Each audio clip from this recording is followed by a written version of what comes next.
আপনার এই সামনে এই সামনে মনে করেন যে একটা বড় মেন রোড আছে।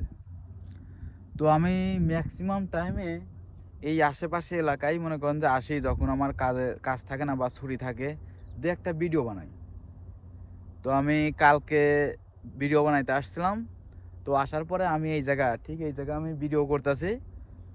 আর এই পাশ দিয়ে মনে করেন যে পুলিশের গাড়ি যাচ্ছে, এই রাস্তা দিয়ে কিন্তু একটা রাস্তা আছে, পুলিশের গাড়ি যাচ্ছে। তো আমারে দেখছে, দেখার পরে গাড়ি স্লো করছে, স্লো করে পরে আমারে ডাকছে। ডাকার পরে আমি আগাই গেছি। তো আগাই যাওয়ার পরে মনে করেন যে আমারে বলতেছে যে তোর আকামা কই। তা আমি আমার পকেটে আকামা ছিল, তো আমি দেখাইলাম। আমি আবার যখনই রাস্তায় বের হই আকামা নিয়েই বের হই, কারণ আমি জানি যে কোনো মুহূর্তে পুলিশ ধরতে পারে। সৌদি আরবের পুলিশ যে কোনো মুহূর্তে আপনাকে ধরতে পারে রাস্তায় বের হলে।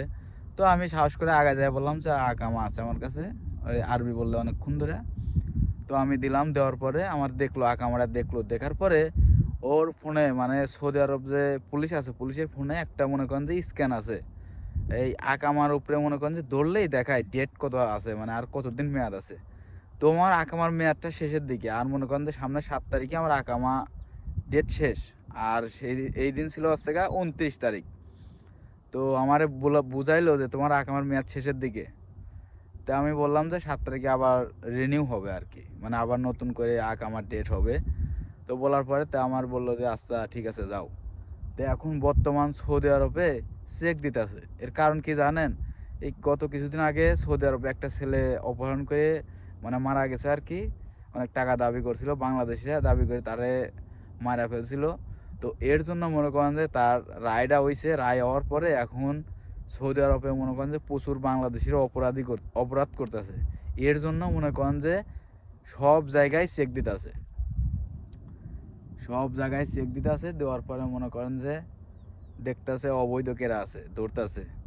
আবার মনে করেন যে ওই একই দিনই আমার কোম্পানিরই একটা চায়না আর কি শহরে গেছিলো। এই ছোট একটা শহর আছে আমার এই পাশে, এই যে এই পাশে আমি বলছিলাম আগে। এই শহরে মনে করেন যে গেছে, কিন্তু আকামা নিয়ে যায় নাই, কিন্তু চায়নারেও ধরছে। ধরার পরে কি করছে, চায়নার আকামা দেখাইতে পারেন নাই, বলছে আমার ক্যাম্পে আকামা। তো তারা শুনি নাই, তারা তাদের যে ওই শহরের পাশে যে একটা রুম আছে, মানে তাদের থানা জাতীয়, সেখানে ধরে নিয়ে গেছে। ধরে নিয়ে যাওয়ার পরে আবার এখানে ফোন করছে অফিস থেকে মনে করেন যে তার আকামা নিয়ে অন্য একজন আবার গাড়ি করে মাইক্রো নিয়ে যায়। তারপরে সেই আকামা দেখানোর পরে তারপরে মনে করেন যে তাকে ছাড়ছে। তো সৌদি আরবে যারা আছেন অবশ্যই একটু দেখে শুনে রাস্তায় বের হবেন। যাদের আকামা নাই তারা, আকামা থাকলে হয়তো সমস্যা হবে না, কিন্তু যাদের আকামা নাই তারা একটু কেয়ারফুল। রাস্তায় বের হলে অবশ্যই আকামা নিয়ে বের হবেন। আর চারদিকে চোখ কান খোলা রেখে বের হবেন। যে কোনো মুহূর্তে আপনার যে কোনো সাইড থেকে পুলিশ চলে আসতে পারে, কারণ এরা খুব দ্রুত চলে আসে, বুঝাই যায় না যে পুলিশ চলে আসছে। এসে আপনার বলবে যে আকামা, আর আকামা না থাকলে আপনাকে নিয়ে যাবে। আপনি যদি বলেন ও রুমে আছে, ওরা শুনবে না।